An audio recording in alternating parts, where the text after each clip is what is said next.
गुढीपाडवा अगदी जवळ आला आहे. गुढीपाडवा म्हणजेच हिंदू नववर्ष. या दिवशी गुढी उभारून पूजा करून कडुलिंबाच्या पानांचं सेवन करून नववर्षाची सुरुवात केली जाते. याचबरोबर बहुतेक महाराष्ट्रीयन घरांमध्ये नैवेद्य म्हणून श्रीखंड पुरीचा बेत असतोच. पण हल्ली वेळेअभावी बरेच जण बाजारातून विकतचा श्रीखंड आणण्याचा पर्याय निवडतात. पण यंदा गुढीपाडव्याला मी दाखवलेल्या या अगदी सोप्या पद्धतीने चविष्ट श्रीखंड घरीच बनवून सर्वांची वाहवा मिळवा. तुम्हा सर्वांना गुढीपाडव्याच्या खूप खूप खूप शुभेच्छा. नमस्कार, मी सरोज आपल्या सर्वांचं खूप खूप स्वागत करते.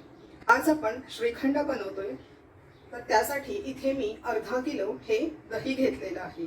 हे दही मी डेअरीतून आणलेलं आहे. श्रीखंड बनवण्यासाठी लागणारं दही शक्यतो ताजं असावं, म्हणजेच एकतर तुम्ही घरी दही लावू शकता किंवा ओळखीच्या डेअरीमधून तुम्ही दही आणू शकता. श्रीखंड बनवण्यासाठी आपण जे दही घेतलंय ते आपल्याला गाळून घ्यायचं आहे, म्हणजेच त्याचा आपल्याला चक्का बनवून घ्यायचा आहे. तर त्यासाठी इथे मी खाली एक भांडं घेतलंय, त्यावर ही स्टीलची गाळणी ठेवली आहे आणि त्यावर हा स्वच्छ पांढरा सुती कपडा घातलेला आहे. त्यामध्ये आपल्याला हे दही ओतून घ्यायचे. हे सगळं दही मी या कपड्यामध्ये ओतून घेतले. आता या कपड्याची अशी छान पुरचुंडी बांधून घ्यायची. पुरचुंडी बांधतानाच हाताने पिळून आपण शक्य तितकं पाणी या दह्यातलं काढून घ्यायचंय. इथे मी याची अशी पुरचुंडी बांधून घेतली आहे. एकतर तुम्ही ही दह्याची पुरचुंडी अशी उंच ठिकाणी टांगून खाली एखादं भांडं ठेवून त्यामध्ये हे पाणी गळत राहील या पद्धतीने ठेवू शकता. पण मी याच्यावरती इथे जड खलबत्ता ठेवते या पद्धतीने, आणि आपल्याला 7 ते 8 तास हे दही एकतर टांगून ठेवायचे किंवा त्यावर अशी जड वस्तू ठेवून पाणी निथळून घ्यायचं आहे. एकतर तुम्ही 7 ते 8 तास ठेवू शकता किंवा रात्रभर सुद्धा तुम्ही हे दही टांगून ठेवू शकता. या दह्याची पुरचुंडी मी 6 ते 7 तास फ्रीजमध्ये बांधून ठेवली होती. यातलं सगळं पाणी निघून गेलं आहे. तुम्ही बघू शकताय किती छान घट्ट हा चक्का बनवून तयार आहे. हा चक्का मी दुसऱ्या एका बाउलमध्ये काढून घेते. ज्या भांड्यामध्ये श्रीखंड बनवणार आहे त्या भांड्यातच मी हा चक्का काढून घेतलाय. हा चक्का थोडासा आपण मऊ करून घेऊ. याच्या गुठळ्या थोड्या मोडून घेऊ, म्हणजे साखर मिक्स करणं आपल्याला सोपं जाईल.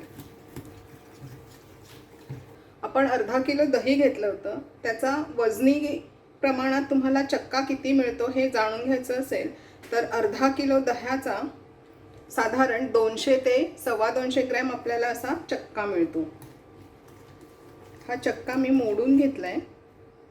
आता यामध्ये आपण साखर घालणार आहोत, पण यामध्ये मी नेहमीची साखर न वापरता खडी साखर वापरणार आहे.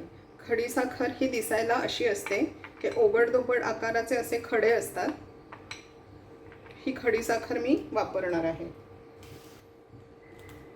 ही खडी साखर मी खलबत्त्यात थोडी कुटून नंतर मिक्सरमध्ये त्याची अशी पिठी साखर बनवून घेतलेली आहे. ही 1 वाटी मी पिठी साखर घेतलेली आहे आणि वजनी प्रमाणात ही साधारण 150 ग्रॅम इतकी पिठी साखर आहे.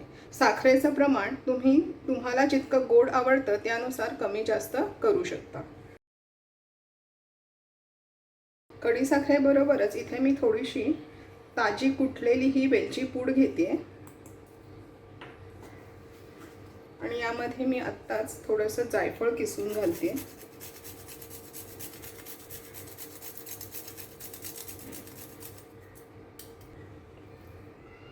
आता हे सर्व आपण मिसळून घेऊ. हे श्रीखंड बनवताना खडीसाखर वापरण्याचं कारण म्हणजे खडीसाखर आपल्या नेहमीच्या साखरेपेक्षा थोडी कमी गोड असते आणि आयुर्वेदाप्रमाणे तुम्ही बघायला गेलं तर रिफाईंड साखरेपेक्षा खडीसाखर खाणं कधीही तब्येतीसाठी उत्तम. तसंच ही खडीसाखर थंड गुणधर्माची असते आणि त्याचबरोबर वात, पित्त, कफ यांचं संतुलन राखणारी असते. त्यामुळे मी हे श्रीखंड बनवताना यामध्ये खडीसाखरेचा वापर केलेला आहे. आज आपण हे जे श्रीखंड बनवतो आहे हे एकदम साधं श्रीखंड बनवतो आहे, फक्त वेलची आणि जायफळाचा स्वाद असलेलं. बऱ्याच जणांना ड्रायफ्रूट श्रीखंड आवडत नाही. त्याचं कारण म्हणजे मध्ये मध्ये तोंडात येणारे ड्रायफ्रूटचे तुकडे बऱ्याच जणांना आवडत नाही. त्यामुळे हे अगदी सगळ्यांच्या आवडीचं, अगदी वयस्कर माणसंसुद्धा खाऊ शकतील या पद्धतीचं हे अगदी छान श्रीखंड आहे. आणि या श्रीखंडामध्ये वेलची जायफळचा स्वाद खूप छान लागतो. आणि श्रीखंड बनवताना नेहमीच पिठी साखर वापरायची आहे. साधी साखर वापरली तर पाणी सुटून हे श्रीखंड अगदी सैल होतं. तुम्ही बघू शकताय साखर, वेलची पूड आणि जायफळ अगदी यामध्ये छान एकजीव झालेलं आहे.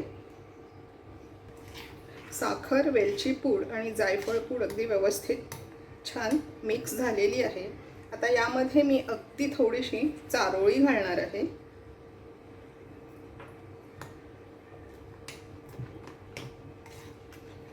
या श्रीखंडामध्ये चारोळी छान लागते. तुम्हाला नको असल्यास तुम्ही नाही घातली चारोळी तरी चालेल. हे मस्त पांढऱ्या शुभ्र रंगाचं श्रीखंड बनवून तयार आहे. हे आपण आता सर्व करून घेऊ. तर असं हे मस्त पांढरं शुभ्र दाट श्रीखंड बनवून तयार आहे की नाही? अगदी सोपी पद्धत. आता यावर मी थोडीशी वरून अगदी वेलची पूड भुरभुरते आणि अगदी 4-5 दाणे चारोळीचे ठेवते. किती सुंदर दिसतंय पहा. यंदाच्या या गुढीपाडव्याला हे श्रीखंड तुम्ही नक्की बनवणार आहात हे मला माहीत आहे. श्रीखंड बनवल्यानंतर आणि हा व्हिडिओ बघितल्यानंतर तुम्हाला कसं वाटलं ते कमेंट लिहून नक्की कळवा. पुन्हा भेटूया अशाच एका नवीन रेसिपीसह. तोपर्यंत मस्त खा आणि स्वस्थ रहा.